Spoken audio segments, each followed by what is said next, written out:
Purpose, and Design blog, and I'm here with, I keep saying series, but I mean episodes. So here's episode 3 with Ordinary Women Serving an Extraordinary God.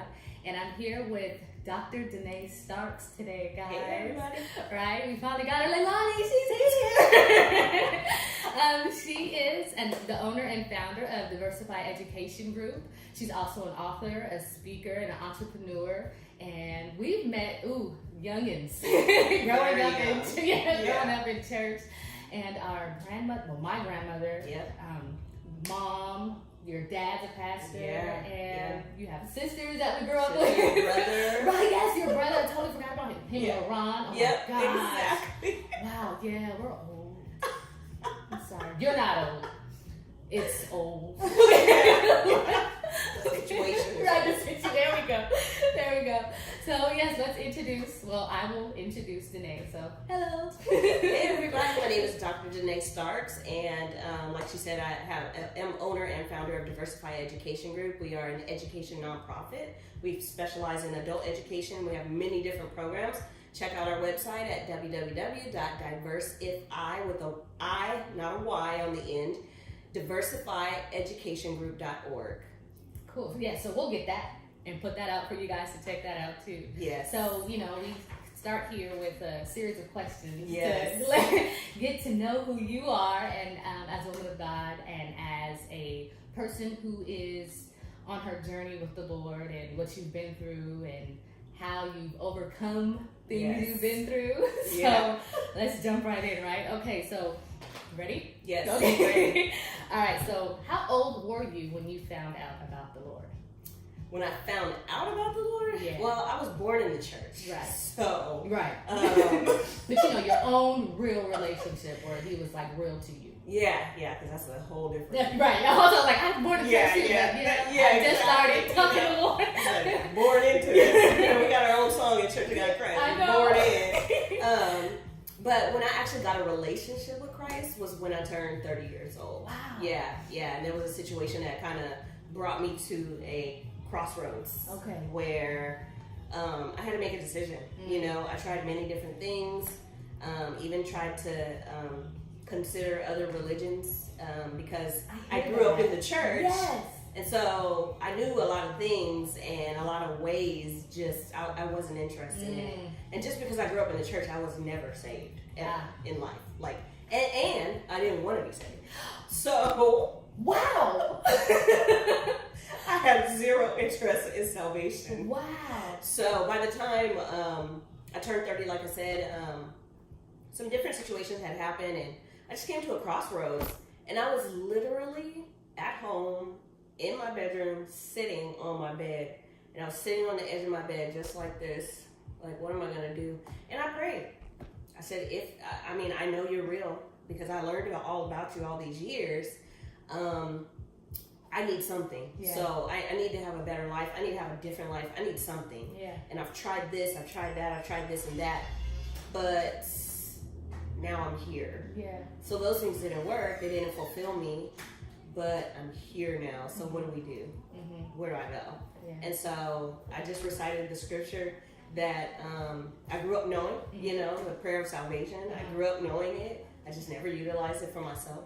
That's when I gave my life to Christ. Right at home. You don't have to be in a church. Definitely. Come on. God is everywhere. He's omnipresent. Right. You don't have to be in a church, so we can shut down that myth now, right? So I'm home, and that's what I do. I give my life to Christ right in that moment, and then I got to figure something out from there, because I don't know what's happened next. Yeah. I don't know what that next step. Okay, so I took step 1, but now what? What exactly is step 2? Okay, so if you don't mind me asking, what was it that made you pray? That initial prayer?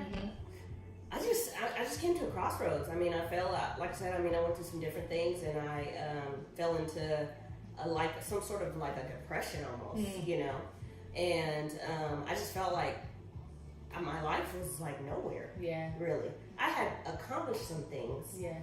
But it just wasn't fulfilling. And so I tried to fill those voids in different areas of my life with the wrong things, of course. And so, of course, when we do it our way, it never works out, right? Of course. And so, so I ended up just, like I said, I just I didn't feel like I had another option. Oh, okay. I felt like this was a last resort for me. Let me try it. Let me try it, see what happens. If it's what people say it is, then good. If it's not, at least I tried. I checked it off. Yeah. Now, when I was looking into these other religions, I mean, I knew they weren't for me. Okay. I mean, I people believe in who they want to. Right. I know the truth, and so I knew that wasn't it for me. Got it. In my life. Yeah. And so so I just came to a crossroads, man. I just you live your life, right? And you have your fun. You do all kinds of things, and like I said, I mean, the Lord blessed me to be able to accomplish some things during that process and during that time. Yeah. But when it was time to figure out that next step, it's like, okay, I'm 30. No. Yeah. I've done this, I've done that, I've been through this and that, what do I do now? Yeah. Where am I at? I'm not happy. It's kind of like how you know some people that have a lot of money, they can buy whatever they want to buy, they can do whatever they want to do in life, really successful, and then they still fall into a depression. Yeah. Because for whatever reason, they're still not Unhappy. fulfilled. Some void is still missing there, and that's not that I was rich like that. Right. Yeah, I was able to do that's stuff. That's kind of where I was. Just living life, just kind of by the seat of my own pants, and it was just that was it. There was no purpose behind it. I was just doing things just to prove that I could do it. Yeah. I'm the middle child, so I'm the one that's like, went through feeling like the outcast kid and stuff like that. Okay. So I always had to take care of myself and make sure that I was satisfying myself in certain areas. And so now looking back, I know that I was just overcompensating in some areas where the voids were. Yeah. But that's kind of how I got to that crossroads. Yeah. But I had to make a decision. Which way do I want to go?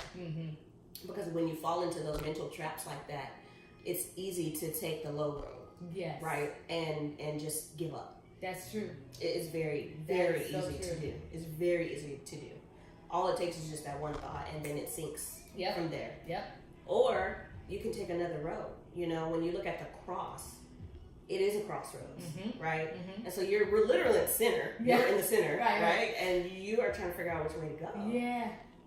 I love that. I really know, And so that's actually one of my board members on my nonprofit gave us that when we started our YouTube channel. It's called Cross Conversations. And, we were discussing it, and immediately he just got that download from God. Like, it's a crossroads that we come to. Beautiful. And so he talked about how we bring everything back to the center of the cross, where Jesus died. Yes. And then he rose again, but everything is there in the center of the cross. So which way are you going to go? Right? Are you going to go here and lean towards each other? Lean towards people, our peers, our circumstances? Are we going to go high or are we going to go low? Yeah. Where are you going to go? Yeah. Right? We all have to make that decision. So that's where I was, and I made the right decision. Yes, you did. We're so glad you are here. Okay. Wasn't easy. Right. But I made it and I stuck with it. Yes. So. Well, God is good, right? Yes. Very, very. Good. All right. So when did you realize you were hearing from God? After I got saved. Because then I had a relationship with him to know his voice. Yes. So for me, it wasn't until in my 30s. Now, I knew God existed. I knew God was covering me, protecting me, providing the whole time. Yeah. Because he gives us grace and gives us the free will. He still allowed me to live my life. True. But he still covered as well. But I did not know the voice of God until I actually got saved and filled with his Holy Spirit. Because then that allowed me to have a deeper level of relationship with him, to where it's not surface. If you just get saved, that's good. Right. But there is a next step, after that. And that Holy Spirit is what helps us to maintain, helps us to hear, discern things, operate in our spiritual gifts, determine if it's God's voice or if it's not. Right. Because sometimes we hear things and it's not necessarily God's voice, right? Even the prophet had to teach Samuel in the Bible how to recognize God's voice. So for me, it wasn't until after I got saved. And I don't know, I mean, I'm not saying it's not possible, but I don't know how anyone can hear God's voice clearly without coming to that point, because I had to, he had to be speaking to me, and I had to be a willing, open vessel to hear from him to even make that decision. Right. I knew of him. You know, it's kind of like how you hear about a person, right? You know, but you don't know them, right? And then when you meet them, you're like, oh my God, that's you in the flesh. Like, this is real. You know, you may not have a relationship with them, but you know them differently. You know who they are. You know them in the flesh. You know, and so there's a whole different thought about it. There's a whole different perception versus, oh yeah, I've heard of them. You can kind of brush that off. True. You know, True. Other than that, it's like, oh yeah, I know them, and then it goes from there. It's either the good stuff or the bad. Right? Yes. That's it. And so, for me, you know, I knew of God, and so I did know certain characteristics of God, but I didn't know really how to hear Him. That He could always hear me. You know, so it was kind of, He was just waiting for me. Right. You know, He's just waiting, like, okay, she gonna come soon. I know when you're gonna come. Right. Right. Cool. All right. Well, good. Okay, so do you know what your calling or your purpose is? You know what? That's a really good question. Because I know now. Okay. I know now. I believe that my calling in life is one of education. My spiritual gift is teaching. One of, anyway. But also just leading, you know, leading others, building others, just changing lives, you know. Before I got saved, I always was the one who, like, if a bully is picking on people, I would always stand up for those kind of like the underdogs, right? Because I always felt like I was, you know. I always felt like I was a scrawny, skinny kid, Jerry curl, glasses, braces. I would love to see that. I just look crazy. Exactly. They picked on me. They called me olive oil, all kind of crazy stuff. But, you know, it's like, okay, maybe, but yes, I'm still better than you. What? Confident word, right? Exactly. You know, so that nature has always been in me to try to defend those who just are shy or won't stand up and just allow people to treat. I didn't understand that. Why are you allowing somebody to treat you like that? It's not okay, you know. But once I got saved, I had to kind of turn that same passion around. Yeah. You know, because I was very zealous and very just argumentative and very just like prove I'm right. Yeah, you know, want my voice to be heard and, you know, no, you guys are wrong and you can't do this and blah, blah, blah. And I didn't care. I didn't have any tact about it, you know. But now it's different. And so I know now the purpose for my life. And it's very much different than what I thought. It's different than my purpose. It's different than God's purpose for me, right? That's the truth. And so I can live out my purpose all I want, right? I can make some stuff happen, but living out God's, recognizing God's purpose in your life, and then living it out and carrying it out is a very tough thing to do. It's very, very tough because there's times when, most of the time, it's not something you want to do. True.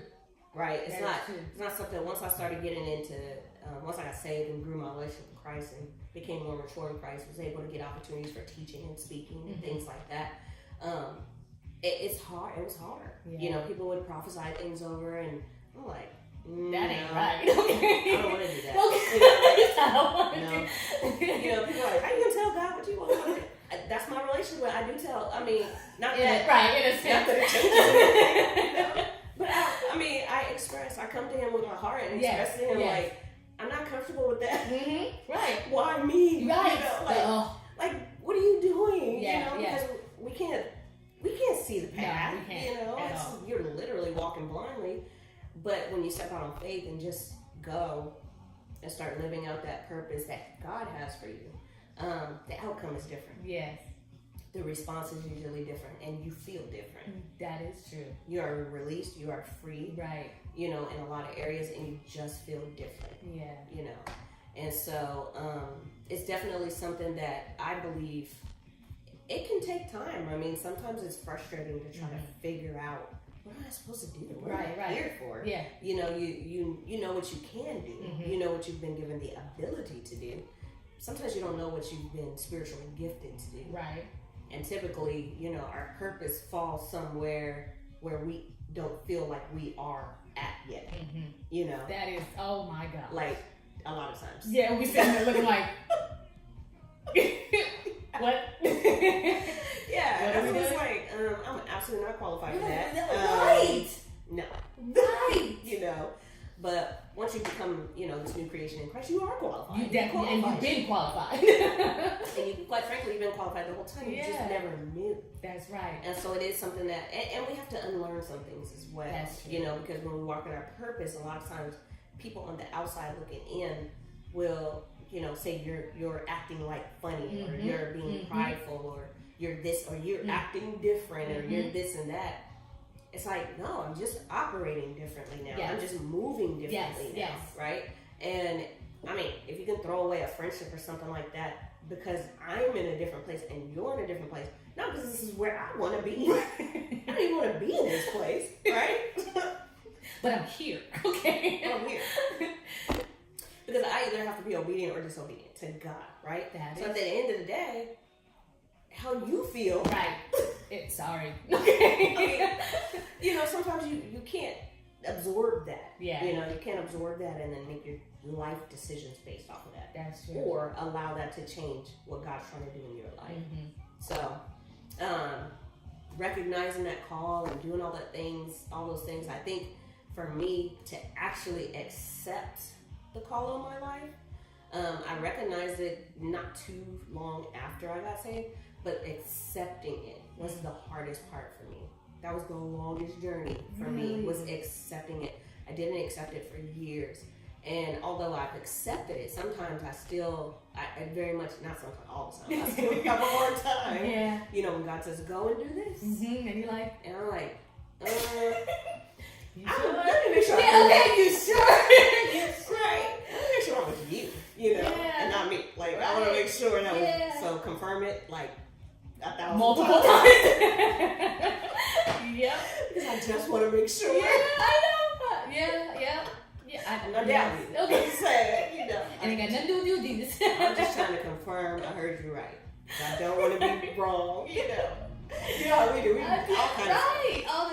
All the time. But that's one of the things that I know, like, at least I struggle with too. Like, even still trying to figure, like you said, it's like getting to that place where you're comfortable, just being like, God says something, like, all right, I'm on it. But you're like, okay, let me do some research. Let me look into this some more and see if this is something I really want to do. Because that's what stopped me from doing a lot of things too, was feeling comfortable enough to do exactly what he said, because I was like, I don't know how to do this. Exactly. What's the first step I'm supposed to take? Who do I contact? I'm thinking I need to get all this stuff in line and then do it. And he's like, do it, and then everything will get in line. You know, so that's the part I still kind of struggle with, when it's like, this is what I want to do. And you're like, great, yes. Wait a minute. I've never done this musical fall out the sky. Like we hope so. I know. It's like, okay. Exactly. It's like, you will get to the end of it. Yes. Yeah. It's hard. It's definitely difficult. And for me, I'm no different than like Moses or a lot of the other persons in the Bible that did not accept their calling. Yeah. First time, second time, the third. That, you know, listen, I just didn't. I mean, I just didn't. I didn't want it. And what made you not want it? A fear, really. Yeah. You know, I mean, if it's summed up in one word, it's really fear. Because that's taking a step forward in an unknown direction. Not knowing anything. Yes. Have zero clue on what's about to happen to you. Yep. All you know is that I'm going to do this. Yeah. But like you said, I don't know how I'm going to do that. I don't know why I'm doing it. Right. And it's just going to happen. It's funny because when I talk about things that I have gotten, like, from the Lord, and it's like, this is exciting, but I am scared out of my mind to do this. The first thing I do is literally process it in my head, like, okay, I have to do this, and this, because I don't know this, I don't know that, and I don't know this. And then I hold on to it for a while. And it messes with me, you know what I mean? Like, you keep thinking about it over and over and over again. It's like you get a little bit of anxiety about it. Yes, so it just eats at you for a minute. And then it's like, I want to go tell somebody, like, this is what happened, and to try to get somebody's response to be like, right? But I also know who I can take it to and who I can't take it to. That's right. So I almost get scared of just not telling anybody anything, doing it and then putting it out there and then sharing and after. then sharing. Yeah, exactly. Yeah, because exactly. I can't. Because I remember the first time I did that, I shared it, and when I shared it with somebody, they looked at me like, "Ain't nobody gonna do that." And I was like, well, "Thank you for yeah." Okay, you know what I mean? And it kind of like crushed me, but I was like, absolutely. How dare you? So I was like, all right, watch. It's true. I mean, because other people they don't know. They don't, right? And then most of the time we don't know. That's true. So we are thinking. I'm very analytical. I overthink like a lot of things. Yeah, right. I think a lot of us. Like plan A, B, C, D, E, F. Oh shoot! That don't work out this. Like I just do too much sometimes. But when it comes to like God's doing, if He gives it directly to you or to myself or to whoever it's directly ordered to. It's hard for somebody else to understand usually. Yes. Because a lot of times we can't even explain it thoroughly. True. We don't know. We don't know all the components. Either. No. So it's like, so I'm about to do this. Okay. So, it's probably not going to happen. I don't know how. I don't know when. I don't know who. but I'm doing. I just know that I'm just going to do it. Yeah. At some point. Yes. And then, understanding that the timeline doesn't belong to us. I think that's one of the challenges as well.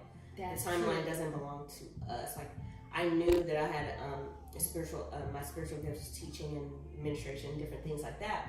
And I've always wanted to just be a college professor. Like that was my dream. That's just what I want to do. And what happened was I've been in insurance for the last 15 years. That's my career field. But education is really my passion. Gotcha.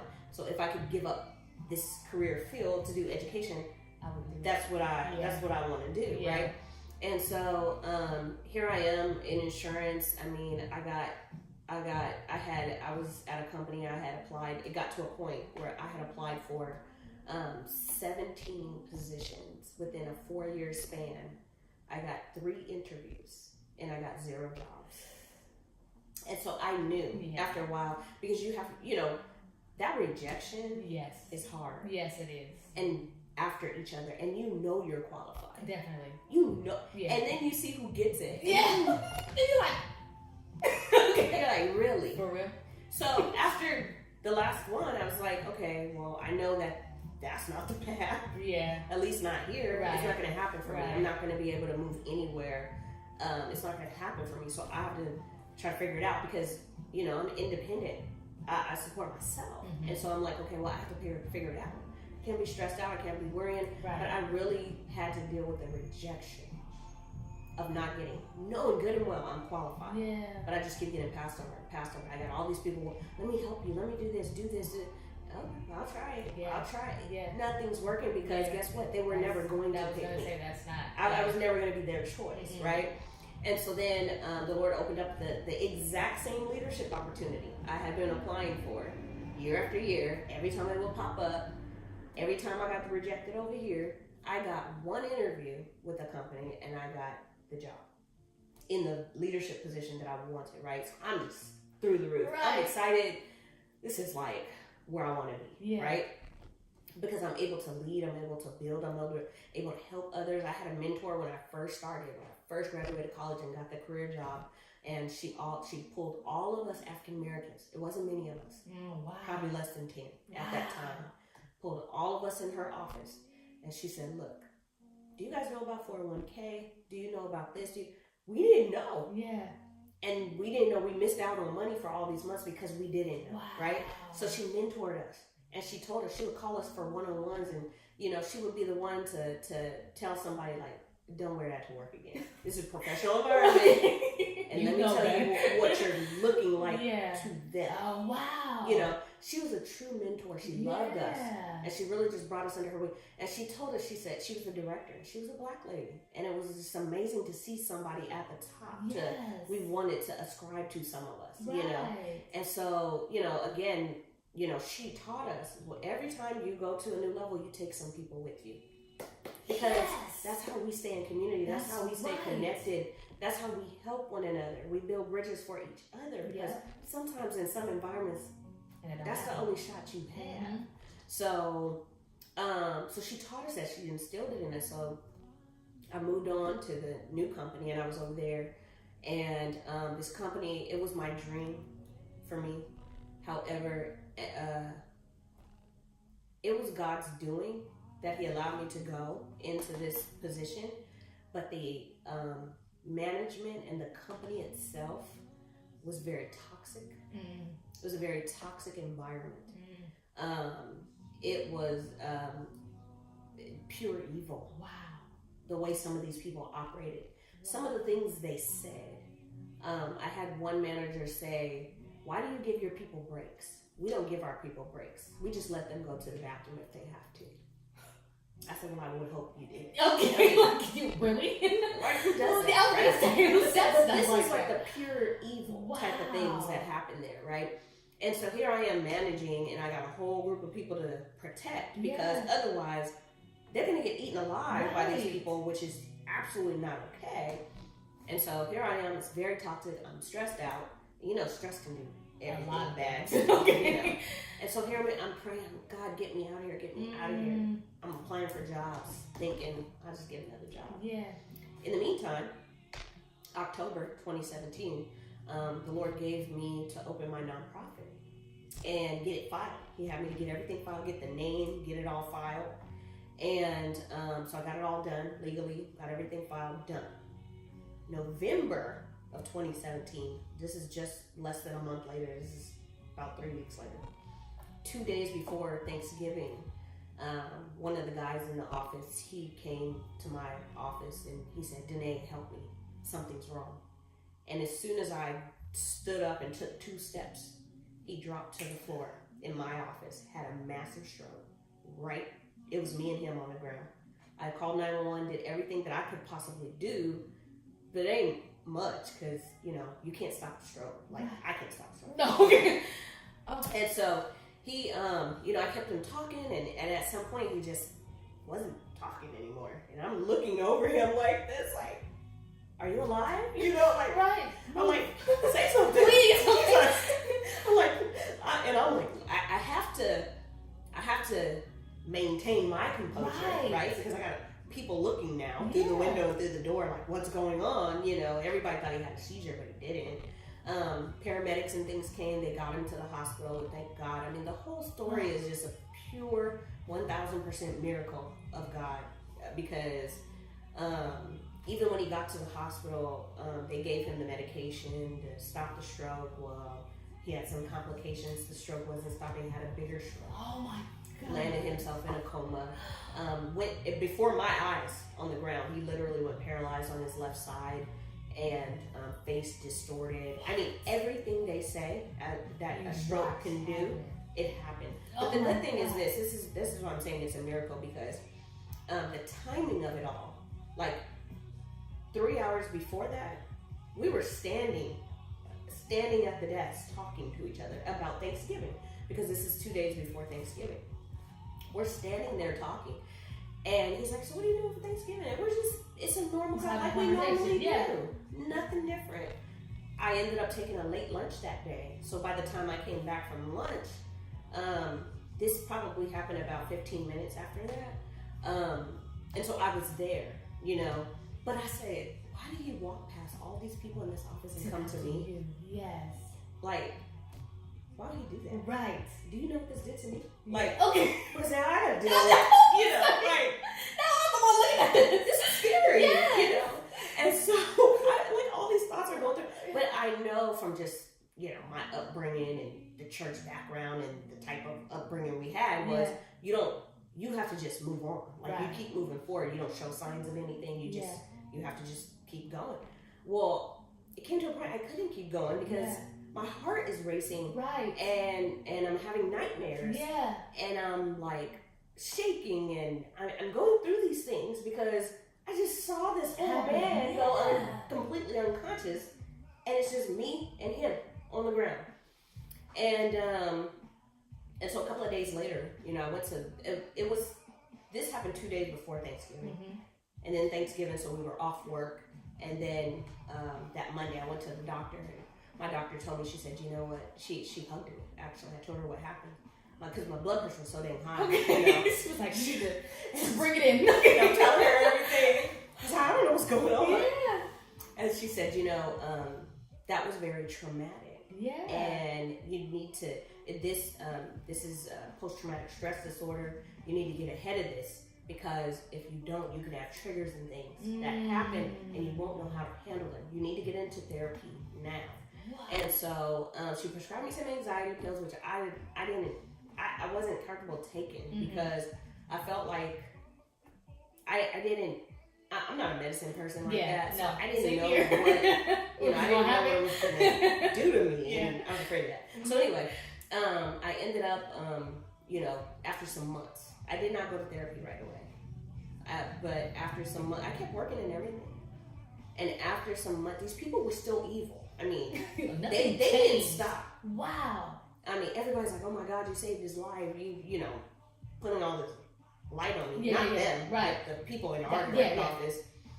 And these people were just still committing just such evil acts. And my blood pressure's already high from all this stuff going on. I'm still working, and I'm like, Lord, you gotta do something. Like, I can't afford to not be at work. I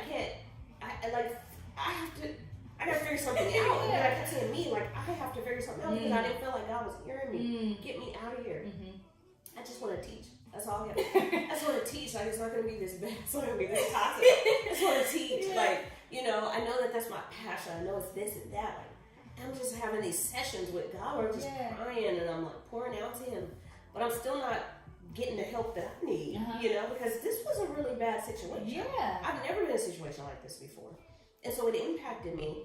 And when she told me PTSD, I told her no. Yeah, that's not I said, because I'm not in the military. Okay. That's funny because I was thinking the same thing. And that's exactly what I said. She's like, she looked at me and she's like, what are you talking about? That's the problem. She said, anybody who goes through trauma can get PTSD. It's not a military, it's not isolated, It's anybody. That means if somebody lost a loved one, I mean, anything. Wow. You could get in a car accident and that could be traumatic. Yeah. You could fall. Right. And that can be traumatic. I mean, you can have a child pass away. That can be traumatic for a parent. A parent pass away. Anything. Literally anything. Abuse and all these things that people have gone through. Yeah. And so, eventually, that happened in November. I didn't get to therapy till about January. Like I said, I'm a very analytical. I research. So I research and research. This is not going to be good for me. Exactly. And I'm research.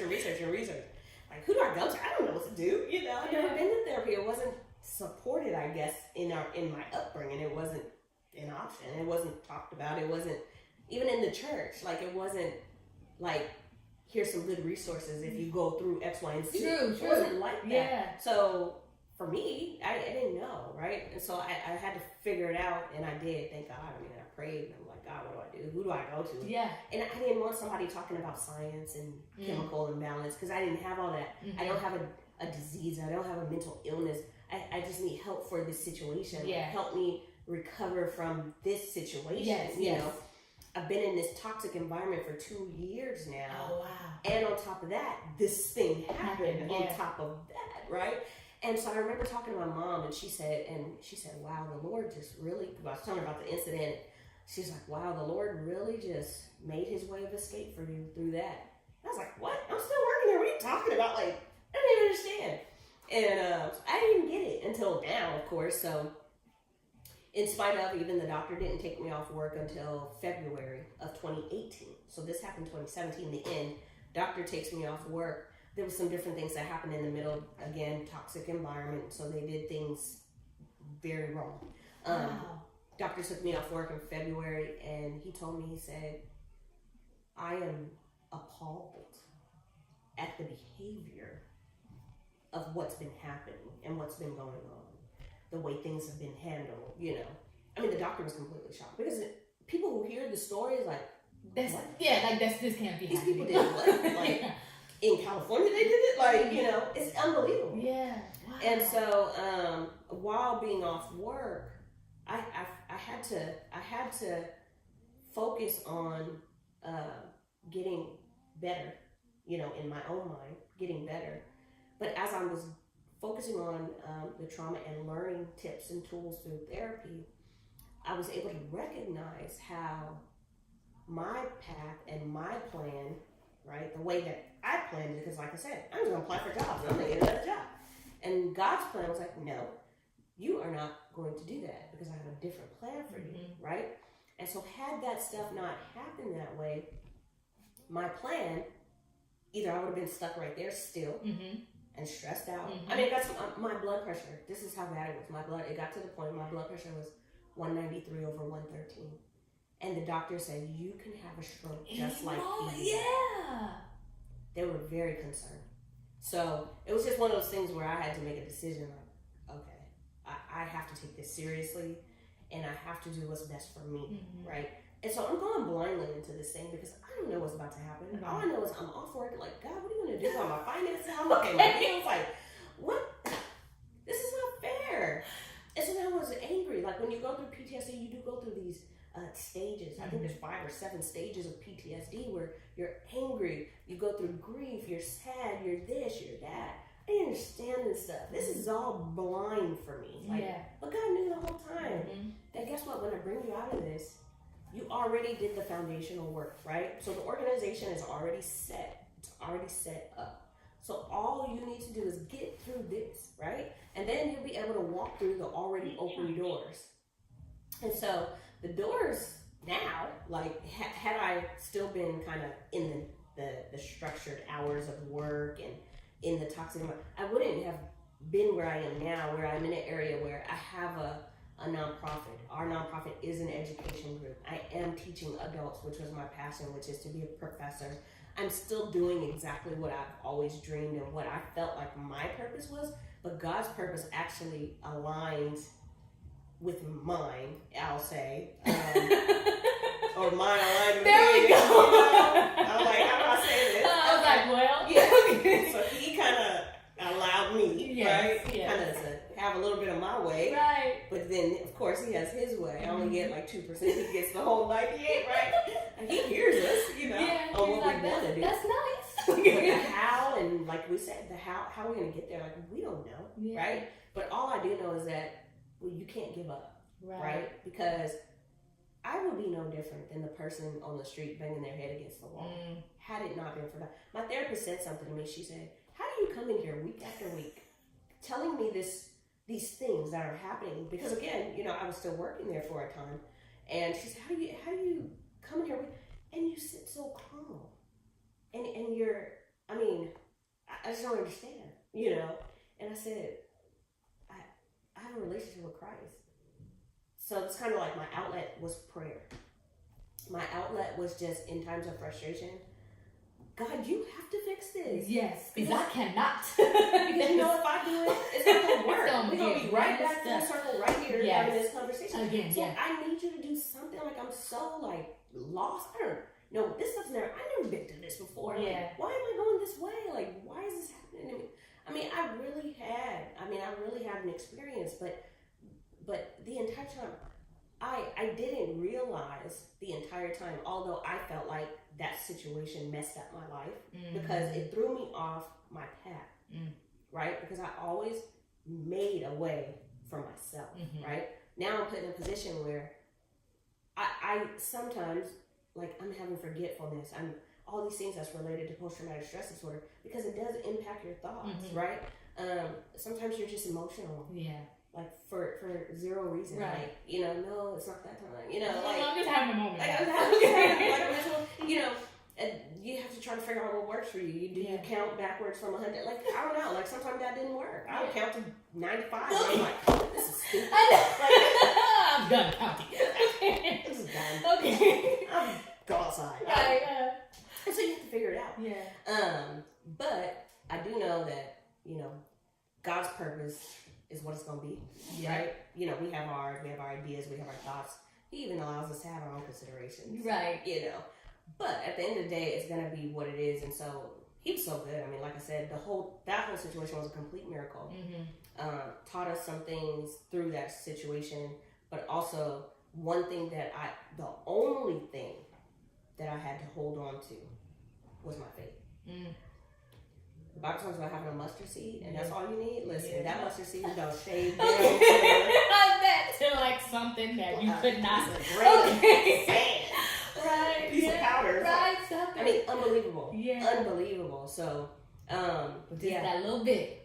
Just Kept a little you, bit. yeah. It kept me. And so now, God has really opened the door. We have an AA program in business administration. Wow. And we're affiliated through a Christian university back east. We have an accelerated certificate program. We have multiple different courses and classes and things that we offer to help with adult education. And so had it not been, had I still been in that situation or in a structured type of environment that I'm used to being in, Mm-hmm. I wouldn't be able to do this. Mm-hmm. Thank God for my board and everybody who works with us, but they all work their day jobs as well. Oh, gotcha. Okay. So I'm the one doing it full time. Yeah. But it is the vision that God gave to me. So of course, right now that's where we are. Yeah. We're looking to grow, of course. But I'm like praying, like, okay, Lord, that was rough. Okay. So please let us grow. Let everything, everything else that we're gonna do. Please. We learned our lessons. We get it. Okay. Good. That was a lot. Yeah. And so, like I said, I mean, lately the doors have been opening for me to go and to share and to speak in different environments where that's the story I end up telling. And I'm like, I'm not planning on this. I'm here to talk about business. What are you talking about? Because there was a time where I hated telling the story. Oh my gosh, because I still wasn't free from it. Mm-hmm. I'm still going through. Yeah. And now just being free. It's like, you know what, if I can help somebody to realize, There you go. that therapy is not bad, that therapy, going through these different situations, actually, some people need therapy. I was going quite to say, frankly. it's probably beneficial that something like that It's a happens. third so party. You can tell others about that. Exactly. So yeah, it was my plan, my path, I'd say, Yeah, there we go. to purpose, my path to purpose. Yeah. Drastically different than others, but I'm here now. Yeah. So that's the good thing about it. Yeah. That's the good thing about it. And God's not done. I mean, Of it'll be course. something else. Yeah, well, I'm just asking to let it be easier. Leave. Okay. Right? But you probably didn't even think you were going to get through that. No. You know what I mean? Please. Yeah. It was times when I would, lock myself in the house. I would literally stay home all day, all night, and make sure everything was locked, sealed, because I was so, when you're going through PTSD, you're paranoid. Yeah. I didn't want to be. I felt safer in crowds. I didn't feel safe in a one-on-one. Like this is something I would never have been able to do last year. Wow. Because it was a one-on-one that happened to us. Yeah. It was me and it was him. I couldn't see somebody like in a wheelchair or somebody who looks like they may have had a stroke. I couldn't look at them. But usually by the time I saw him, it was too late. Yeah. Sorry, I saw him, now it's here. And Yeah. I'm just like, so I felt safer. Well, if I'm home, You I don't won't. have to see all of that. But that's just the enemy. Of course. Right? Because if you just home confined to this, Yes. right? You're just bound Yep. here, right? And you're bound in your Mhm. mind. You're bound physically and mentally. And so it's like, it really was hard. It really was hard to step outside, like we were talking about fear earlier, step Yeah. outside of that fear and move forward. And that's why I say, like, it was literally my faith that I had to hold on to because I had nothing else. I didn't even have my own mind working all the way. I didn't have anything else. Yeah.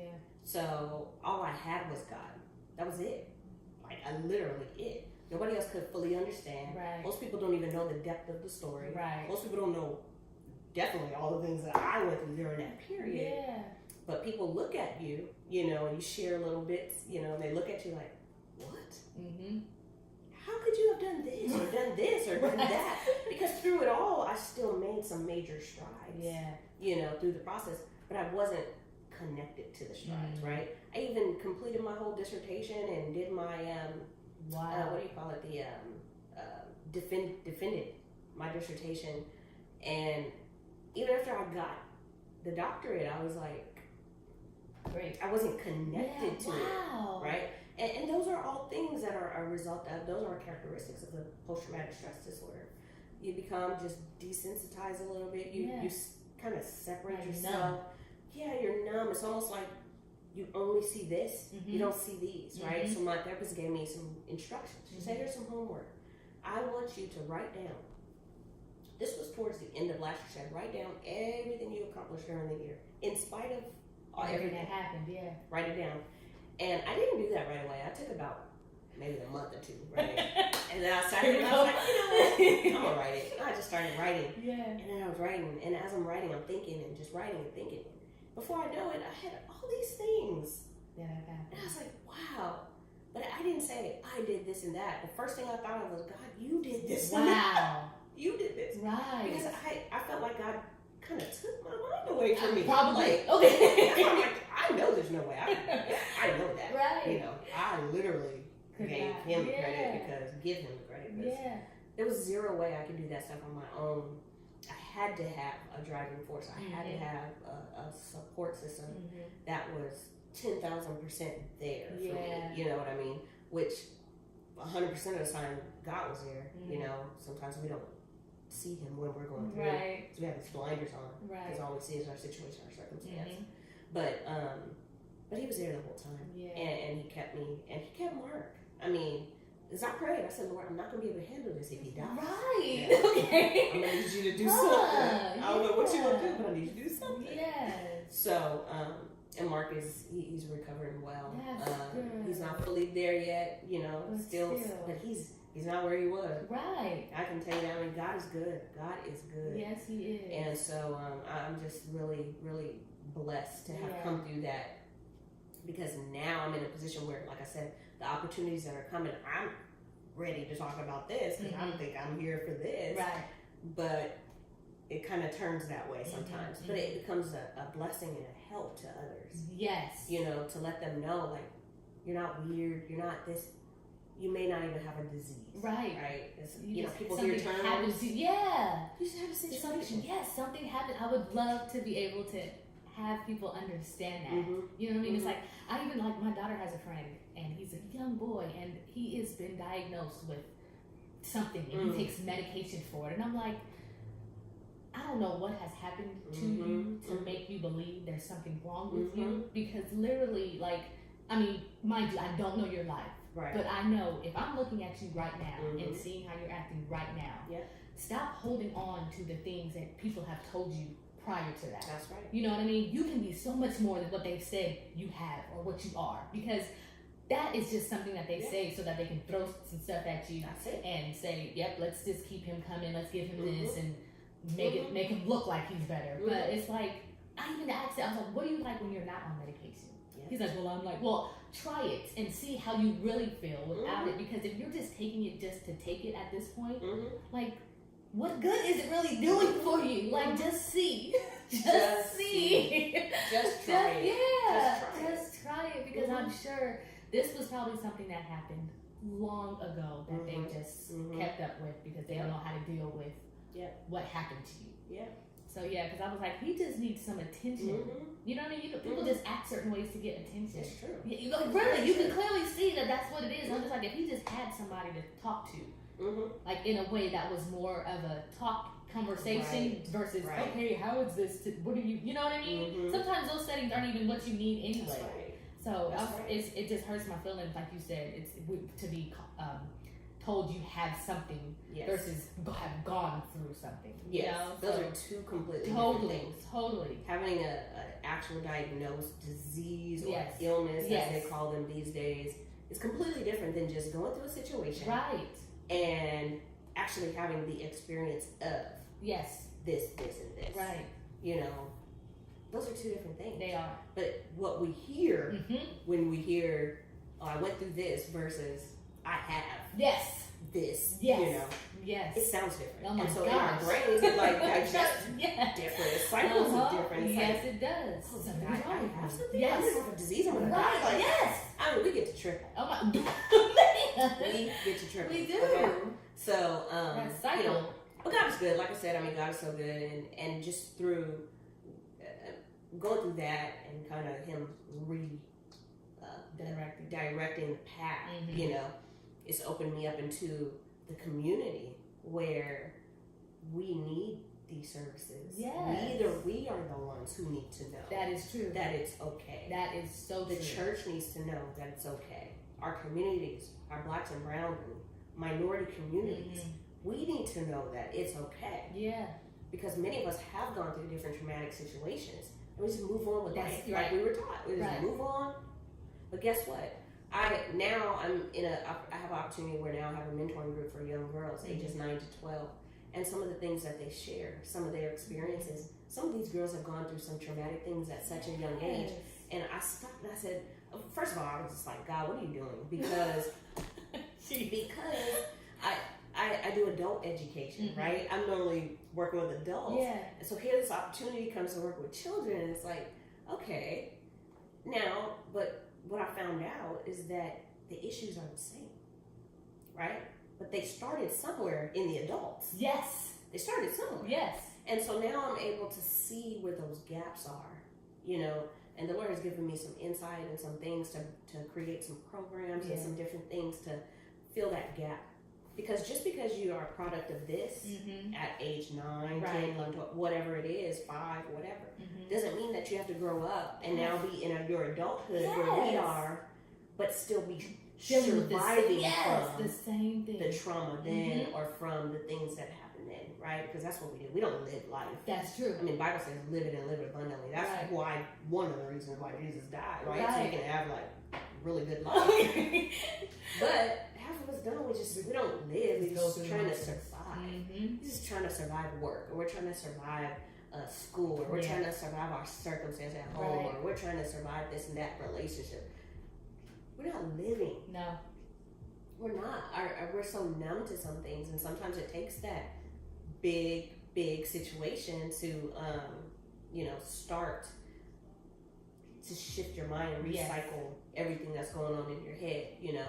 So it's good to see how, looking back, because I can say this now. Yeah. Right. A year ago this time, asking the same question. I won't even be here talking to you, okay? Yeah. But, you know, it's awesome to see how, you know, you can be at point A. Yes. Good or bad. And then once you get to B, C, D, you know. And people need to know that it's perfectly okay to go through what you go through. I learned that it's okay to feel what I feel. Yes. It's absolutely okay. Right. I can feel what I feel. Right. And be fine. Now, I then have a duty to make a decision. You know, am I going to react off of my feelings? Just going to pray about it, release it back to God, go from there. Right. Right? How do you move?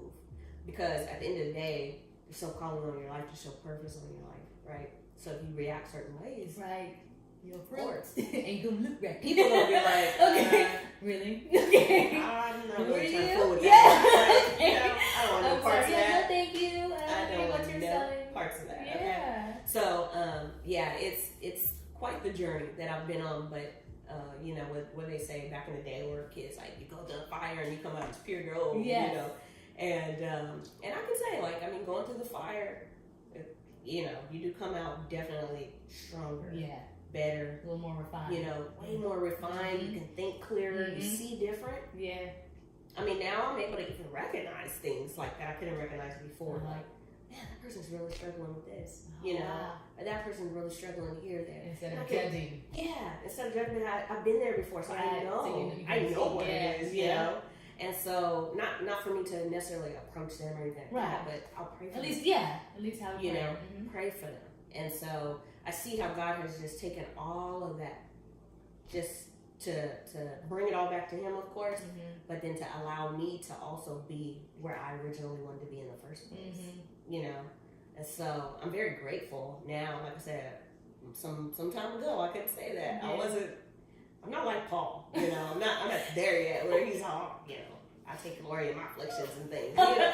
No. Okay. Right? Striving. Yes, okay. we trying to get there. But I'm not. It's funny. I was like, I've got a little situation going on, and I saw a scripture too, and I was like, yeah, well. Right. All right. Exactly.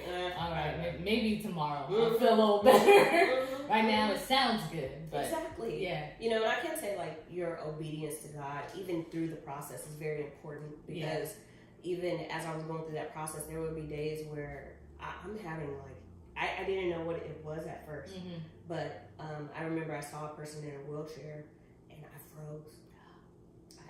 I froze, and it was very scary for me because it's never happened to me before. I didn't know what was going on. Why am I freezing? I don't know what's going on. Yeah. And so I was having this like anxiety attack or whatever, but I never had one before, so it scared me like crazy. I mean, the good thing was I was at the doctor's office for just a normal follow up, but immediately I was just emotional. I mean, overly. I'm not an emotional person. I was overly emotional, but I couldn't control it. Like, it just was happening. You know, like. The only thing I could think was like, let me text my therapist. Like, I don't know what's going on. Text her, and she said, she didn't say calm down because I think that's probably the wrong thing to say. Yes. But she said, understand what God is doing. That's exactly what she said. Because see, when I prayed for a therapist, I prayed. I said, Lord, and I need you to send me somebody who is a believer in you and who is Holy Spirit filled. Because I want the person who believes the same thing I do. Yes. Because I felt like you could relate. Yes, and I don't have to explain to you why I feel. I don't want you telling me like you got this chemical off and that chemical off. You need this and that. Right. No, I don't. I need God. That's what I need. Okay. I need some practical things, but I need God. You know. And so even in this environment, I didn't want to expose myself to something, you know, where I'm going and talking to them and I come out worse. Yeah. I didn't want to do that because then I'm gonna be worse. Right. I'm already jacked up. Right. How's that gonna help me? Exactly. So let's help each other. Yeah. You know, we'll be good. But I remember she said that, you know, and I was like, what are you talking about? Like, this is not okay. Like, I don't know how you fix this. Like, I don't care what's going on. This is not okay. Like, I don't know what to do. Yeah. I'm still crying and, you know, blood pressure's high and they took me in the back and I'm looking down, I'm pacing back and forth. I can't sit down. I'm just like, I'm telling the guy, like, please don't take my blood pressure. It's really high. Please don't admit me to the hospital. Please, I'm not crazy. I don't know. Have a moment right now. I don't even know what's going on. Yeah. And so, but I just know. I'm pacing and I'm talking. And I'm pacing, I'm talking, you know. And doctor comes in. He was so cool. I mean, he was so patient. He just said, just keep talking. He knew what was happening. I didn't know. I was just talking and talking. And, you know, he's like, yeah, just keep talking. You know, but I needed to release that. Yes, yes. Right?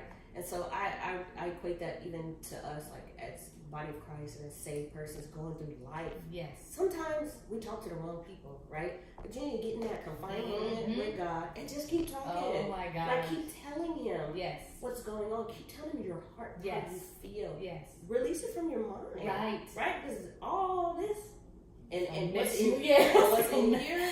Gonna mess you up. Listen, here, a whole nother place. Yeah. And so get in that place and just release it and give it back to him because you can't do nothing with it. No, you can't. You gonna flip out.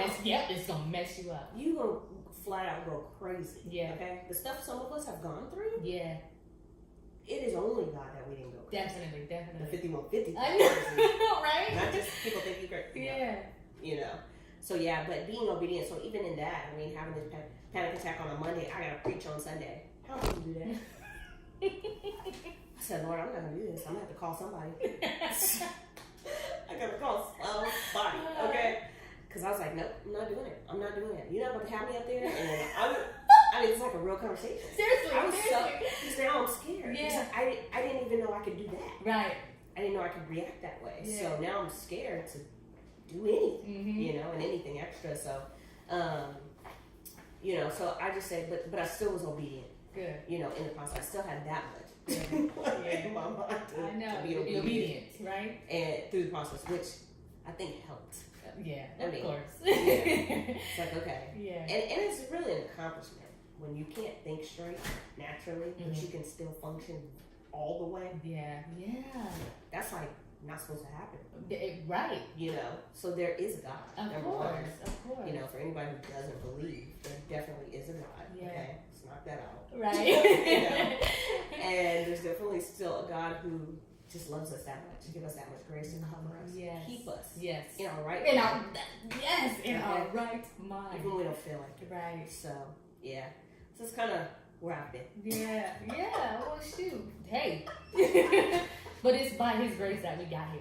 You know what I mean? Absolutely. It's by His grace that we got here. And I'm sure behind that whole thing, even if you don't even understand everything behind it, I'm sure that is just all a part of something else that's going to be part of you, part of your story. So, oh wow. Yeah, that's absolutely. Yeah, I know. I know it's tough, but shoot, it's still beautiful. You know. Yeah. To know that through all of that, God was still like, okay, I got you. And just to be able to tell the story. Yeah. It's a huge accomplishment. Yes. You know, because like I said, it's not a story you just want to tell. Mm-hmm. You know, Yeah. it's like, this messed up. Yeah. At least I feel that. Right. You know? But then it's like, you're going through that, like I said, that period. I was really angry at him at one point. I'm like, he messed up. He walked past all these people and came to me. Yeah. Why would he do that? You know? Why would this happen this way? Now here I am. Right. Messed up. Okay. Messed up, suffering from this and that, and having to go through all these motions because you came to me. Right. Like, come on. But like I said, when you realize what God is doing, I was gonna say a purpose behind it all. removing yourself out of the way and just figuring out that, you know what, this was actually God's plan, twofold, right? Right. He needed to perform a miracle. Yes. He needed me there for 2 years to build that relationship. Yes. Because the guy actually worked for me for the first, he literally maybe 30 days before the incident, maybe about 60, 90 days before the incident, had gotten a new position. I really helped him, supported him get a new position. So, other than that though, I mean, he was probably one of my best employees. Wow. Hardworking. Yeah. He was the oldest out of all of us, actually. Wow. Not old, but oldest out of the group, very healthy. So it was hard to understand how that could happen to him. Yeah. And I covered him, man. I covered him in prayer. I had everybody. I'm calling my parents, put him on the prayer list at your church. Everybody in my church. I'm like, look, God has got to continue this miracle because I'm telling you, God is so good. Because when he, before the incident, he'd just come back from a walk outside, and the area in which our office was in, people would have stepped over him because it was common for a homeless person or something like that to be laying on the sidewalk. They would have stepped right over him. He probably would have passed away. Right. You know, because he wouldn't have got the quick attention that he needed. And so I thank God for my therapist. I mean, because she really explained it. I had a hard time with all of it, of course, but I really had a hard time with people saying like, "Oh, you saved his life. You did this. You did." No, I didn't. I didn't save his life. And I told her, I said, I don't even feel like what I did helped at all. Yeah. Because he's still in a coma. He's still, you know, this and that. He still had 2 big old strokes. Like, what did I do? Yeah. I didn't do nothing. I mean, I called 911 and I stayed with him and talked to him. Yeah. And he stopped talking. Like, you know. Right. What did I do? Yeah. You know, but the way she put it was just so good. I mean, she told me, she said, well, think about it like a relay race. Yeah. She said, there's 4 legs and 4 different people with 4 different purposes for the race. She said, you were the first leg of that race for him. You were the quickest to respond. And that's number 1 in that relay is you got to put a fast person at number 1 and number 4. And she said, you were number 1. You got there and got everything done quickly. You stayed with him until it was time to pass the baton. The paramedics came in, they're number 2. They took it from there to do the medical things that only they could do confined to what they had. Right. Then they got to get you to the hospital. Right. The doctors did everything they could do. And now he is in a coma, but he's in God's hands. Right. And God has the final say. He's the last leg of this relay. Yeah. And so she said, so your part was very necessary. Yeah. No, of course, God saved his life, but just like he ordains doctors and physicians. Right. He gives us the power. Yes. To do these things. He equips us with these abilities and things to help others. Or, you know, he came to you for a reason. Yes. Because God directed him to right. you. And, you know, she's the one that had to put it in perspective for me. Yeah. You know, of what happened, because I did not see it like that. I'm sure you didn't. Especially knowing what happened. You're like, yes. I didn't do anything for him. Yes. Right? Yeah. You see a picture of him at this stage in this hospital, hooked up to everything on everything. Yeah. But that was the crazy thing. He wasn't on life support. Like, that was like the weirdest thing. He did have to have a half of his skull removed because of brain hemorrhage and swelling. It was bad. It was bad. His story is actually on Instagram. Wow. His wife she wanted to tell his story, yeah. you know, his path, because it was such a miracle. I bet. And his family didn't know what happened. They just knew they got a call. Get here ASAP. Wow. You know, something's happening. I went to visit him in the hospital. I was scared. The first time I went to visit him in the hospital, I stayed in the car. I didn't get out of the car. I couldn't do it. Yeah. I was too scared. Too scared. Yeah. And I sat in my car for 45 minutes, and I turned around and left. After 45 minutes. And then the second time I went, which was about 3 days later, I had gone to church that Sunday, and I prayed, I just needed some strength. Yeah. And the Lord told me, go to the hospital after church. I said, why? I'm scared. Like, I can't do this. Right. And so I go, and his family was actually there. So I got to meet them, talk to them. And when they found out who I was helping him do that, they were like, oh my God, you saved his life. And I'm sitting there like, no, I can do it. Look at him. He's in the ICU. I didn't do anything, you know. How do you say that to the people? It's like, you saved my child's life, you know. Because to them you did. Exactly. You did. And I really had to get that naturally. I mean, I know it was God. Right. But if I were in that predicament, situation, circumstance, I would probably say the same thing to the person who was there and available. So they just were so happy and grateful that I knew what to do. You know, and not that he went to somebody who would freeze up and then he would die. You know? Yes. Kind of thing. Like, no, he came to you, and he came to you for a reason. And then and I was praying like, God, why are you coming to me? And his wife called me one day, and I saw her number, and I was like, oh my God, something's happening. Right. You know? This is automatically I'm thinking. Of course. Especially when you get that phone call. Exactly. So she said, we were talking. She wasn't there when the family was there, so she didn't get the story. So I told her what happened. She never knew what happened leading up to. Told her what happened, and she said, you know what? I didn't even ask, but she just said, you know what? He came to you because, you know what? He's always talking about you at home, and he really, really values, you know, your leadership and all these things, and so he really admires you. And I'm telling you, everybody in our household knows about Dene, you know. And so she said, so that's why he came to you, because he trusted you with his life. He trusted you at work, but he trusted you with his life. I said, wow. Right, that's beautiful. Right. I mean, and I really had to consider that, you know, that it's not about what I think. No. You know, it's just the fact of I was used by God in a way that I didn't know I could be used in, right? Because we're not in church. Right. I don't have time to say, let me go get a Bible and start figure out some scriptures. And I don't have time for it, right? No, you gotta do it quick. Yeah. I can even get a prayer out if I wanted to in that moment. And then afterwards, getting over the shock, and after taking care of it, because I can compartmentalize things. If business needs to be taken, I can put my emotions to the side. I can get business done. Okay. You know, I can take care of things. But then I neglect myself in the process, right? Because now it's like, oh yeah, I gotta deal with me. I gotta deal with how I feel, because I don't even know what's going on right now. Right, let me get back to work. You know? But we do that a lot to ourselves. Yes. You know, and then it messes us up. It's like, and then people look at you like, oh, look at this person there making this and doing this and have all these accomplishments, and you don't know what I went through. Actually, don't be envious. Listen, don't want what I want. Okay. Don't want what I have. Jeez, okay? I mean, and because surely you have zero idea of what I've been through. Zero clue. But just in that time, though, like I said, I mean, in that time, right before it happened, 3 weeks before it happened, everything was filed. After it happened, it's when the opportunity started coming. Like, it was the craziest thing. It's like, I've been asking you for, like, I want to be a college professor for a long time. Like, I've been applying, I'm always getting rejected. Like, I don't understand what's happening right now. Right. You know, so timing and just his path, not mine. Right. You know, we can make some stuff happen, surely, but is that what God wants us to do? Right. You know? Right. So, yeah. So that was. I know. Wow. That's my story. Well, dang. Right. Exactly. Exactly. So who are your spiritual mentors and women you look up to?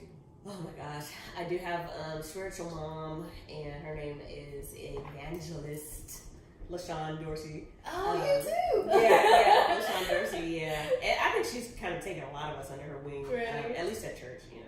Taking a lot of us, not just at church, but from church, you know, taking us under her wing and just kind of mentored us spiritually. Our mentorship, spiritual relationship is different than others because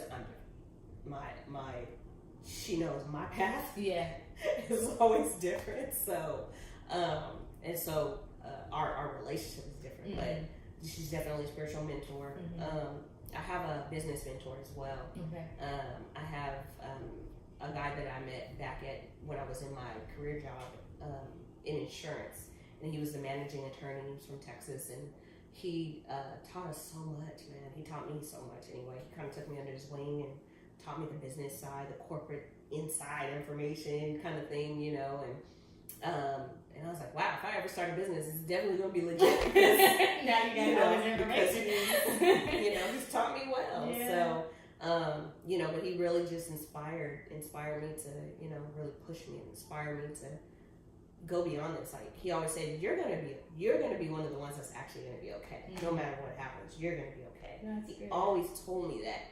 I'm like, what are you talking about? Like, of course you can say that. You're an attorney, you get all this money. Yeah. I'm like, you've arrived. I'm still trying to be there, you know. So those two, you know, are definitely, well, spiritual side is her, business side is him, and he's very good, very good. But even in business, I also have a mentor who, like I said, she took us under her wing at the beginning stages, you know, and we're still in contact today. And Ursula Whitfield. Okay. She's an amazing businesswoman, and she has, man, she really changed our lives, you know. Just that experience of I bet someone cared enough to go over that stuff with you, kind of mother us in the office, you know, and kind of make sure, because like I said, there wasn't many of us. Right. There wasn't many of us, and the ones that would come in, there was a lot of turnover and things like that. And so for us to have somebody to look up to who was in a leadership position, like, man, I want to be that. You know, I want to be in that position. I want to be able to hire people and mix help it them up, out. you know, diversify it, and, you know, help them out. That's something that she did. You know, she did that. She hired blacks, whites, Asians, Indians, Latino, everybody. She didn't just pick, out of 17 positions, I'm going to pick 2 of this, and the rest of this. Yeah. She didn't do that, you know. And it was tough for some people to adjust to. I'm sure. You know, when things are traditionally one way. Yeah. So, but she kind of broke the mold with that, which was great. Sweet lady. Very sweet, but very passionate about you being successful. Those who want it, she definitely was passionate to push you in those directions, you know. And even if you didn't want it, she saw something in you that was like, no. You're going to. Okay. You're not going to settle for that. Right. Because there's greater on the horizon for you. And so, I mean, just a great, awesome individual. That's awesome individual. Yeah. That's good. I like having that, hearing about stuff like that. You know what I mean? That's really good to have, especially for us who don't have that going on, you know? And now, I mean, now I mentor, you know? I mean, and first it was the kids, and now I have women contacting me saying, I want you to be my mentor. And I'm like, huh? Why? Okay. Excuse me. Like, I'm looking at my phone like, this can't be real. Like, what do I know about any of this? I'm just like figuring it out. You know, this ain't just an opportunity, expansions of what God has Because I'm sure they're coming to you because you don't necessarily know what they need until they tell you. You know what I mean? So that's one of the things too. I'm sure it's both, because even when I got my mentor, I was kind of like, I know I'm supposed to contact you. I don't know why I'm supposed to contact you, but I know there's something there that we need to be in contact with. So I can only understand. Oh yeah. My mentors stay on top too. I mean, it's not we're gonna talk all the time, but just check-ins. Yes. And you better respond to shit. Right. Yeah. That's when the mama comes out. Right. Okay. What have you been doing? Okay. I sent you a message. I ain't heard from you. And we need that accountability. Yeah, we do. Sometimes we just get busy. Sometimes on purpose we ignore fun. I know. You know, we like, I don't feel like crying today. You know. Yeah. No, I'm with you. I understand that. So what advice were you given that has stuck with you? I guess what I said earlier about every time you go high, you take some people with you. That I have taken with me. Yeah. Even when I did get the opportunity to be in leadership, I prayed, I asked God, like, who can I bring? Yeah. You know?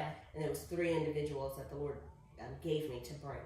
And so I was able to at least get two and hire two of them, or get two of them. Well, one worked directly for me, and then one was just hired in the company. Nice. So I was able to, bring some people with me, and then even just launching into my own business, I have brought a lot of people.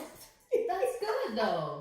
I mean, a lot of them like, listen, we need this. Yeah. Because I don't have it all. I don't know it all. Right. But We need those people who we can count on to help us with because that. of why stress when you can just lean on somebody else who that's their thing, right? You can bring them along, and usually it's a situation. Well, I pray about it first. I don't just do. Oh, you should do this. I want you to, No, because I know it's very fragile. Yeah. Because it is.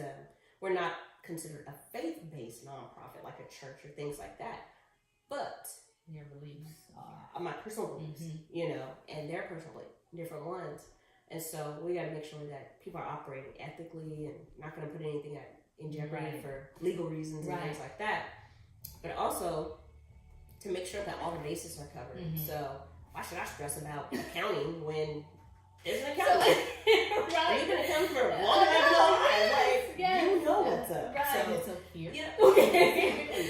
So it's like just, praying and just seeking God and then just listening for his voice. Like I talked about in the beginning, and it's okay, use that one. Yeah. Okay, now use that one for this. Use that one, pull this one for that.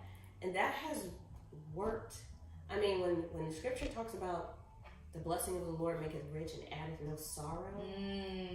That's how you know you're on the right path. Yes. That's how you know you're on God's path. Yes. I'd say, because we can do things, surely, right? But there could be a lot of sorrow attached to that.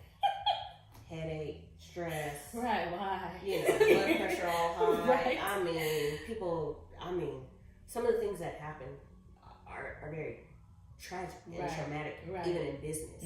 And for you to work so hard, just for one thing to come tear it down, a small thing that could have been avoided, right? No, not worth it. You have to pray. You have to pray. Yeah, beautiful. So I like that. Take some people with you. Yep, absolutely. Okay, so what are some of your favorite scriptures or scriptures that have helped you when you've gone through either good times or not so good times? Yeah, I think, the one scripture I always remember, because it was the first scripture I memorized as a kid, was John 1:1. In the beginning was the Word was with God, and the Word was God, because that just helps me to stay connected to His Word all together, because this is the foundation, this is the beginning, was this, before we were thought of the Word. The Word was there. So I really appreciate the Word, because not only did it happen, it's happening, kind of thing, and so it's alive. It's something you can be in relationship with, So I always hold on to that. That I don't think will ever go away. I mean, that was just in my head. And mine was like the 23rd Psalm. That was what I learned as a kid that I can. Oh my gosh. That one, and then the one in I believe it's in Philippians. I gotta get the exact scripture, but let this mind be in you, which is also in Christ Jesus. That just became last year. Really? Because that was the one that I had to hold on to the whole time of going through. Let this mind be in you, which is also in Christ Jesus. And then Romans 12:1, where it talks about renewing your mind daily. That one's always been a good one for me to hold on to, because as being I just made 10 years this year I will make 10 years this year being saved, and have a relationship with Christ. So I'm not as seasoned in my salvation as some may think, right? Or as some are. And so I treat myself as I'm a new creation every day. Well, that's good though. Because it helps me, right? I'm not just a new creation 10 years ago. Right. No. For me, what helps me stay on the beaten path is that I have to remind myself of that, right? And so every day, it's about those new mercies every day. Yes. And so every day I do get up and I do read first. I will grab my phone only to read my scriptures. Okay. Then I do the daily word. And so that's the only reason I grab my phone. I don't grab my phone and be looking at text and stuff first. But even if there's a text kind of already there, I'll just open it and then do my scriptures first. And then I'll get to business, because once you get going, it's no stop. You may never even come back to the word, right? You may never even come back to the word. So those are some of the foundational scriptures for me that were really helpful, as well as there's one in Hebrews, and I gotta get the exact one, but it's in Hebrews, and it talks about lay aside every weight and every sin, right? A lot of times we carry these things and we feel like what is going on? Yeah. You just feel like a heaviness, and some things have been carried for years, you know, but God wants us to be free. He really does. And so even in our daily walk, as we're renewing our mind, lay it aside. Really. How are you going to get things done if you're so cluttered here? Right. With things that are just weighing you down. That have no help. Exactly. Or it's just sin. It's just something that, you know, it's taking the place of God. It's something that you're idolizing. It's something that you just shouldn't be doing. Right. I mean, something. Right? So if your mind is here and here, it's clearly not focused on God, right? So you got to refocus, right? Like you talk about repurpose and design, right? Exactly. Like you have to.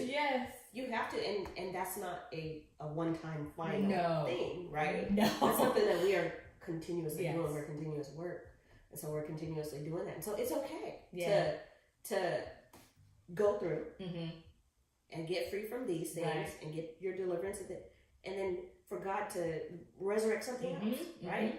It's okay. You're gonna be fine. That's what He's doing it for. He gives us the word to maintain us. Right. To go back to these scriptures, so I love the question of what scriptures. I mean, because you got to hold on to something. Oh my gosh! Like, oh my God! If I'm going through, oh my God, what can I? Look, you know what I mean? Because even sometimes when I'm going through, those aren't even the first things I think of. They are not. You know what I mean? I'm more of a what can I do? How do I?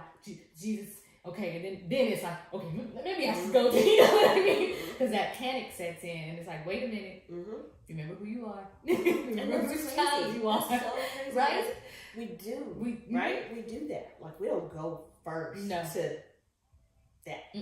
The first is which why, is the answer. Why? Right? Yeah. We don't get to the answer first. No. We just go in all these circles and stress our life out and make things worse. And it is. When it's just when you're like, okay. God. He's like, okay. Right. You know. Duh. All right, so what advice would you give a young woman now? I would give a young woman now. I would let somebody know that you're not by yourself. I would definitely let them know you're not by yourself, because a lot of what we go through, and you know what, and I learned this, and I have to give this credit to my girls in the mentoring group, because we played a game, right? And we had a line, we had a tape line, and there was a group on this side of the line, a group on that side of the line, and we asked questions, and if this has ever happened to you, or if you ever experienced something, then you had to step to the line, right? And this exercise was to teach them that whatever you're going through, you're not in it by yourself. There are others, right? So some of the questions were like, you know, how many of you live with both mom and dad at home? Well, out of 25 girls, it was 5. Wow. So the other 20 were like, wow, I'm not by myself. Yeah. You know, how many of you have ever had somebody talk trash about your hair? So predominantly the African American girls, of course, you know, get online, but then there was some non-African American girls who got online. We opened it up. Anybody want to share a story, and some of them shared their experiences.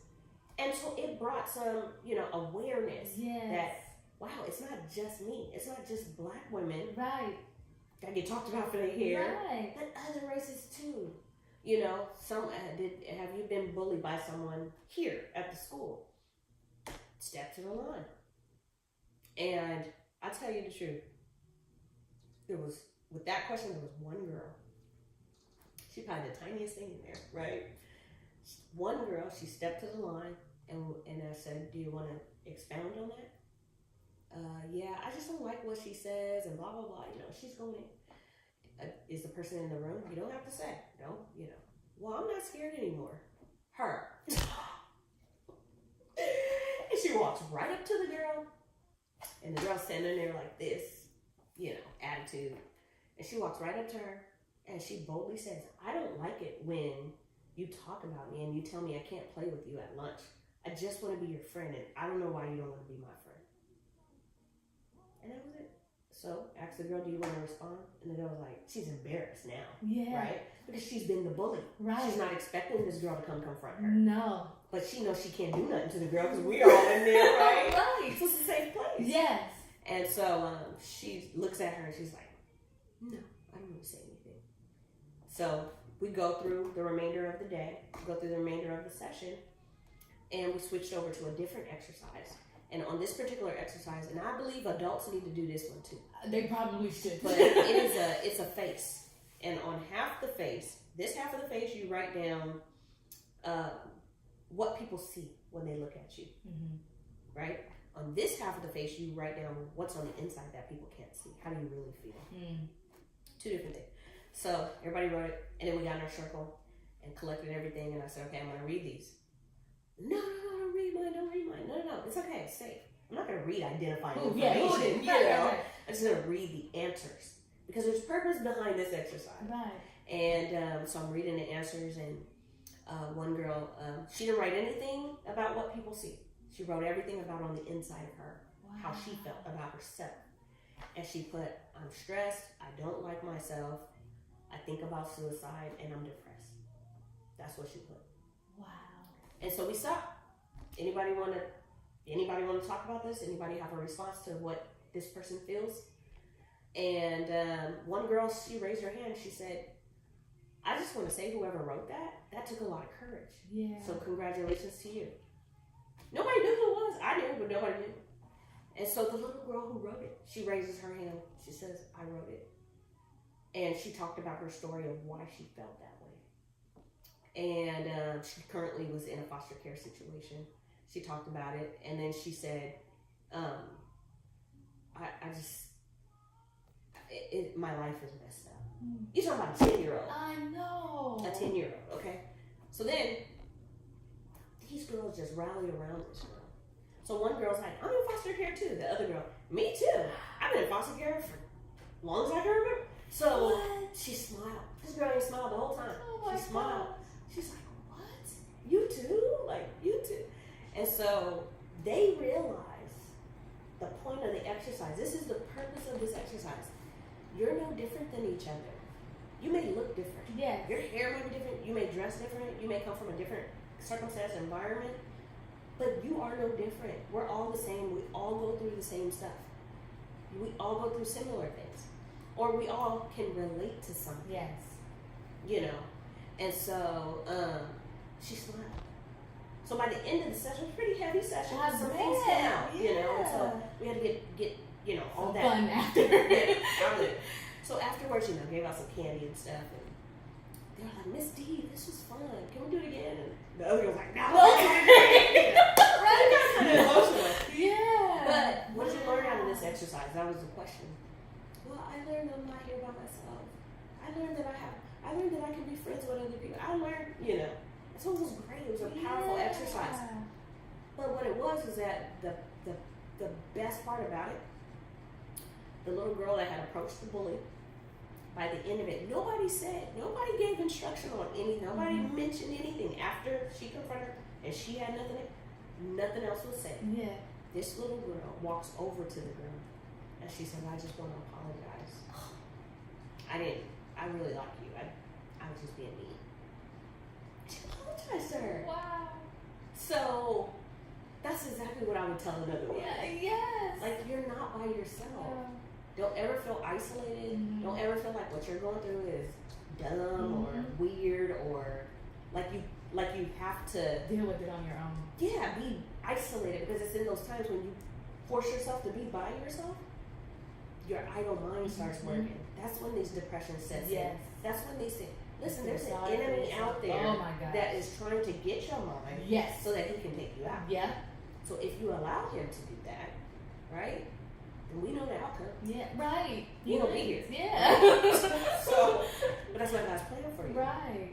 So, anyhow, that is exactly what I would tell another woman. You know, and I like I said, I give the girls the credit because you know that was something that we all did together, and that was actually my first time administering that type. You know, because I'm like, what do you want me to do with these girls? I pray about it, and I pray for the girls too, but you know, I'm trying to figure it out myself, and so. Yeah, I would definitely tell another woman that. That's you know, beautiful. you're not I by love yourself. that. All right, so is there anything else you want to share? No, I think this was pretty thorough. Yeah. Well, thank you for sharing. You know, that takes courage, like It really seriously. does. It Yeah, really it really does. To be able to go through something so traumatic, share it, and not go through a breakdown while you're sharing While it. you're sharing, you know? right? That's awesome. Yeah, that's how I know I've come through that Yes, phase. so you know, yes, I've kudos. recovered. Right, that, God, you know. amen. God is good. Love it. Absolutely. So, who do you want to hear from? Let's see. Who do I want on this show? Yes. I would love to hear from LaShawn Dorsey.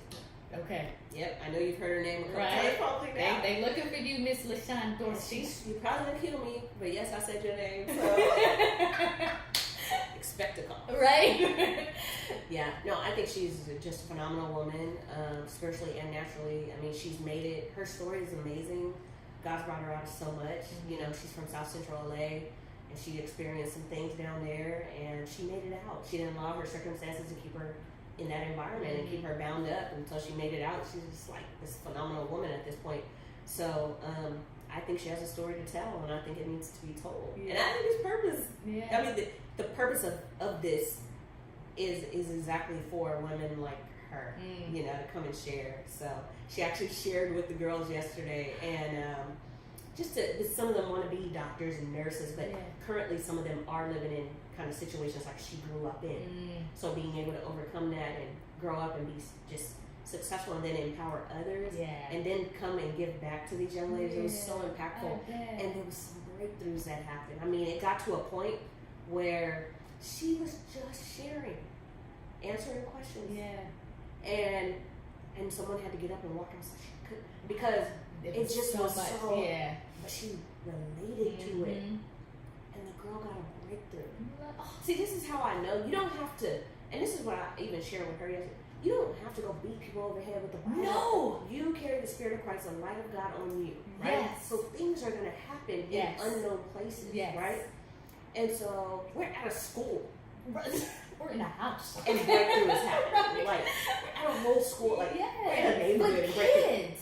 With children. With kids. But just because you're free by the word of your testimony, you're now sharing your testimony, and it's imparting into others to let them know. You are not alone. Listen, I didn't even know you went through that. Right. But you know now that I went through it, right? And so now you can, you feel it, and so now your heart is being impacted, your mind. Yes. And yes, those thoughts and that stuff is resurrecting now because God wants you to be free. Yes. And so, there was no mention of scripture, no deliverance, and falling out. all this stuff. It was just sitting and talking. Yeah. Like, well, what part of it is impacting you right now? That's it. Yep. But these girls are getting free. And after she left, and I walked her out, and I came back.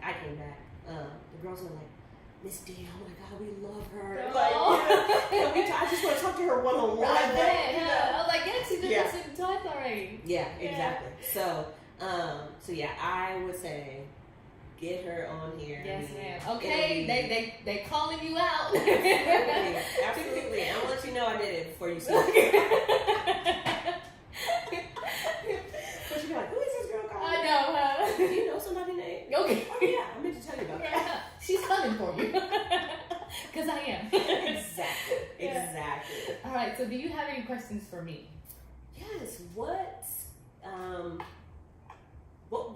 For what purpose, or how did you come up with this idea? Oh, I think it's great. Okay. But what was your path to getting here? Okay, so again, it was God, of course, because it started with him having me do my blog first, and I've been doing that for a while, and I guess getting more comfortable with sharing. So now it's like I almost can't wait for something to happen so that I can share it on the blog. And now he's getting me more comfortable. I think literally he's preparing me for something greater, because this has been something that happened. I was getting ready to go tutor one morning, and God was like, you need to do videos, you need to get some women, and you need to ask them some questions about their stories, and you need to have them share their stories. And I was like, well, okay. And he literally was like, you need to talk to this person, this person, this person, this person, this person. And literally every single person that I reached out to was like, yes. Wow. Win. And this, like, even with you, like, I have had somebody lined up each week to interview. And I know that's not me telling these people to do this. This is literally me just putting it out there because God said to do it and inviting these people to come. You guys have the option to say yes or no, but majority of you have said yes. Okay. Right? But no, because I understand some things are just going to be like, you know what? Yeah. But I love it. And it's really cool because, like, we haven't talked in a long time. But to be able to sit down with you and hear, because somebody wanted to hear your story, that's great that I've already gotten that. You know what I mean? So to hear you say, yeah, I'll do it. It's just like, yay! You know, because I really do think God is just getting people out here to understand that you don't have to be this big celebrity person in the eyes of millions of people, selling out shows everywhere, and there's nothing wrong with doing that. But you can still be great for Him doing what He's called you to do to just people that you meet wherever you go. Every day. And that's just work, school, soccer games, basketball games, grocery stores, Starbucks. It's your ordinary people that you see just passing by that we all have a story to tell. And none of us would know that unless we actually stopped, talked, and listened and said, hey, you know what? I understand you're going through something right now, but I've been through something similar. This is how God helped me. And maybe that would be like you did for those girls. You know what I mean? So it's been just great to see how people are responding to this, you know, because again, I'm like, you want me to do a video and talk to people, you know? Because again, this is, another out of my comfort zone. That I was just like, let me just put it out there and see what happens. Like you said, I'm gonna just try it. And if they say, no, God, hey, I did what you told me to do. And that's not even what I'm getting. You know what I mean? So exactly. He's like, no, they're going to come. So so I'm like, I really do think this is a stepping stone for something else. And of course that makes me a little bit more nervous, but I'll know I know this is all a part of His plan to get to His people. And that's what we're here for. We're just here to touch lives of those so that they can go out and touch some lives, and they can go out and touch some lives, you know. So it's a beautiful thing to see people get excited about where God has brought them from and to be able to share how they've gotten. You know what I mean? Like, we didn't all start as having a big platform. That's right. No, we started like having meltdowns and you know what I mean? Going through some stuff and sitting at the house like, God, there has to be more. Like, that's how I felt. I was like, I have not worked at a traditional job since 2012. Since my husband left the Air Force. And I remember feeling one day like, God, I know you had me in a position and I enjoyed it and I worked there. And I knew that I was going to go off and be a career woman. And He was like, no. And now I'm like, well, what do I do now? Like, I can't just be, I need to do something. What is it that you want me to do? Because I'm not just a mom. I'm not just a wife. I'm not just somebody who's taking my kids everywhere they need to go. I want more. Yes, I want more. Help me figure that out. You know, what do you want me to do? And He was like, okay. And literally, it was like I went through something. And He was like, now share. You know? So it was like, okay. And you went through something again. And He's like, now share. Right? So it's all these hard moments that we have that we just share. Because that's literally what our life is. Hard moments that we go through. God helps us through it and we share it. Exactly. You know what I mean? So and then it's crazy to see how your story impacts somebody else's. Like, yes. I went through all that. Just okay. Okay. There was no easier way around this. But no, because people are going through hard stuff.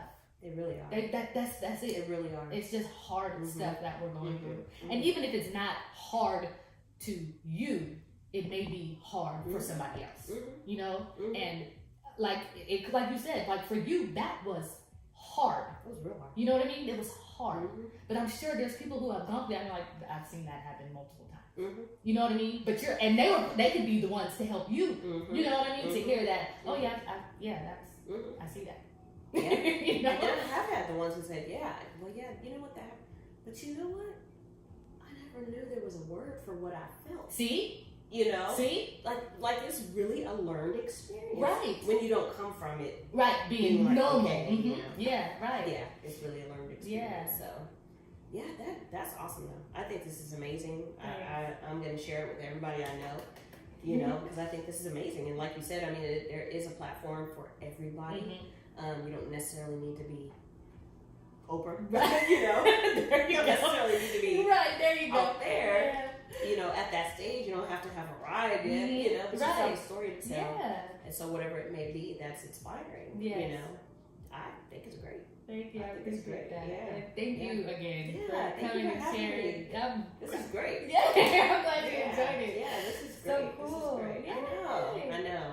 So good to see you. You again. too. You know, it's right? been a long time. I know. For quite a while. Yes. Yeah. Yes. Yeah. So. But Yeah, it's amazing to see how, you know, going from childhood I know. and then where everybody is now. I know. Even when I see you guys' pictures, I'm like, oh my God, see that?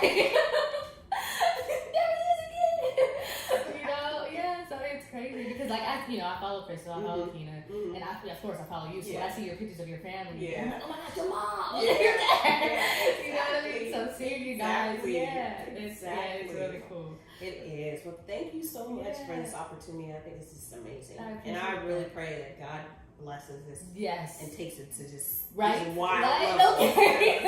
It's amazing. I mean, and I know what you mean because when God gave us to do our YouTube channel, you know, it was like, what? Huh. Okay, now we gotta figure this out. See? You know, like, that exactly. It was what do we do? How do we do it? And then it's like, okay, now create a podcast. Yes. You know? Yes. Because, you know, with the feedback we received was that, man, this content is so good, you know? Because ours is, like I said, called Cross Conversations, and we just take everyday situations and talk about it and lead it all back to the cross. Yes. That's where it started. That's the crossroads. So, I was like, and I love that too. So I'm looking forward to it.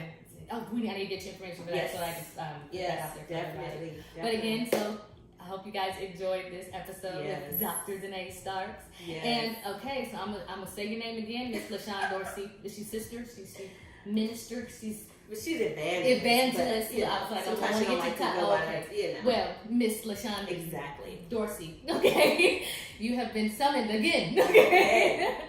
So hopefully you will not be opposed to meeting with me whenever you get the chance. But yes, we will get you your information to be in contact with you. So again, I hope you guys enjoyed today's episode, and we will see you next time. Bye. Bye.